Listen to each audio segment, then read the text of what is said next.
प्राचीन भारतीय इतिहास के साहित्यिक स्रोत के रूप में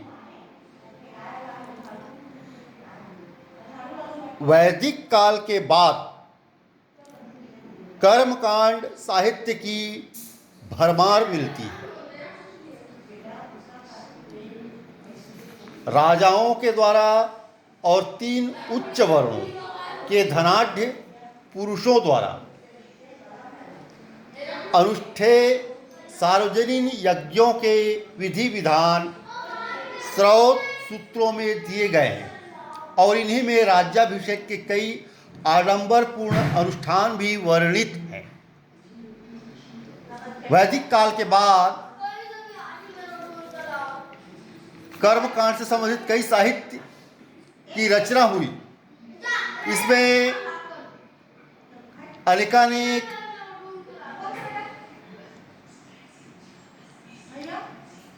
कर्मकांडों का वर्णन मिलता है। सार्वजनिक यज्ञों में विधि विधान सहित इनका वर्णन स्रोत सूत्रों में दिए गए हैं और इन्हीं में राज्याभिषेक के कई आडंबरपूर्ण, इसका मतलब इससे यह पता सिद्ध होता है कि कई आडंबर वैदिक काल के बाद के समय में राजाओं के द्वारा, इसके अलावा समाज में भी कई आडंबर प्रचलित हो गए।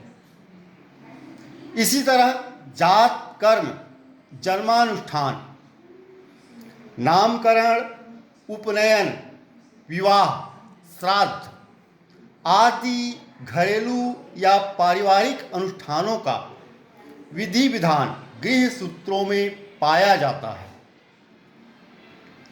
सभी प्रकार के कर्मकांड, संस्कार, जन्मानुष्ठान, नामकरण, उपनयन, विवाह, श्राद्ध इत्यादि, इस सब के लिए अलग अलग साहित्यों की रचना की गई। जैसे घरेलू या पारिवारिक अनुष्ठानों के विधि विधान के लिए गृह सूत्रों में यह सब पाया जाता है। स्रोत सूत्र और गृह सूत्र दोनों ईसा पूर्व 600 से 300 के ईस्वी के आसपास के स्रोत सूत्र और गृह सूत्र दोनों ईसा पूर्व 600 से 300 के आसपास के हैं।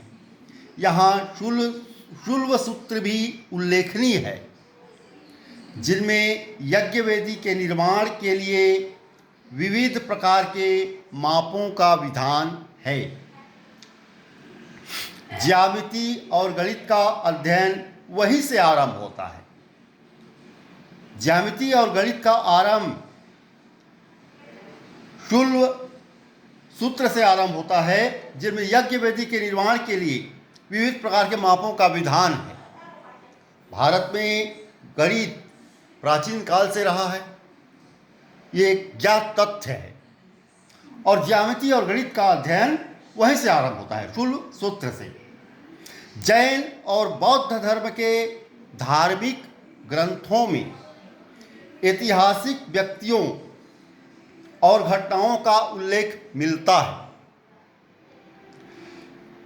प्राचीनतम बौद्ध ग्रंथ पाली भाषा में है। यह भाषा मगध यानी दक्षिण बिहार में बोली जाती थी। इन ग्रंथों को अंततः संकलित तो किया गया श्रीलंका में ईसा पूर्व 2री सदी में, पर इनके विनय विषयक अंश बुद्ध के समय की स्थिति बताते हैं। बुद्ध के समय की स्थितियों को जानने का ये एक अच्छा स्रोत है। बौद्ध ग्रंथ जो कि पाली भाषा में है, पाली भाषा मगध यानी दक्षिण बिहार में बोली जाती थी। इन ग्रंथों को श्रीलंका में संकलित किया गया है, लेकिन ईसा पूर्व 2री सदी में इनके विनय विषयक अंश बुद्ध के समय की स्थिति बताते हैं और यह उस समय की स्थिति जानने का एक अच्छा स्रोत है। इन ग्रंथों में हमें न केवल बुद्ध के जीवन के बारे में बल्कि उनके समय के मगध, उत्तर बिहार और पूर्वी उत्तर प्रदेश के कई शासकों के बारे में जानकारी मिलती है। बौद्धों के धार्मिकेतर साहित्यों में सबसे महत्वपूर्ण और रोचक हैं बुद्ध के पूर्व जन्मों की कथाएं। ऐसा विश्वास था कि गौतम के रूप में जन्म लेने से पहले बुद्ध 550 से भी अधिक पूर्व जन्मों से गुजरे थे और इनमें से कई जन्मों में उन्होंने पशु जन्म पाए थे। पूर्व जन्मों की वे कथाएं जातक कथाएं कहलाती हैं और प्रत्येक जातक कथा एक प्रकार की लोक कथा है।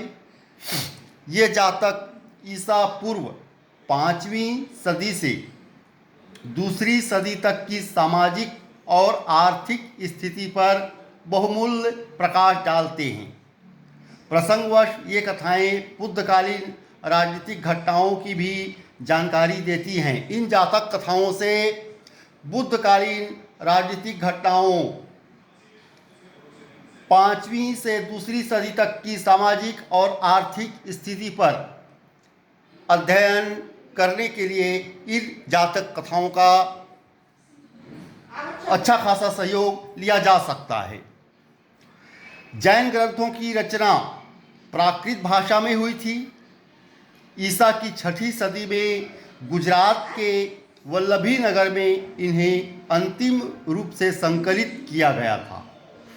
फिर भी इन ग्रंथों में ऐसे अनेक अंश हैं जिनके आधार पर हमें महावीर कालीन बिहार और पूर्वी उत्तर प्रदेश के राजनीतिक इतिहास के पुनर्निर्माण में सहायता मिलती है। जैन ग्रंथों में व्यापार और व्यापारियों के उल्लेख बहुतायत में मिलते हैं। धन्यवाद।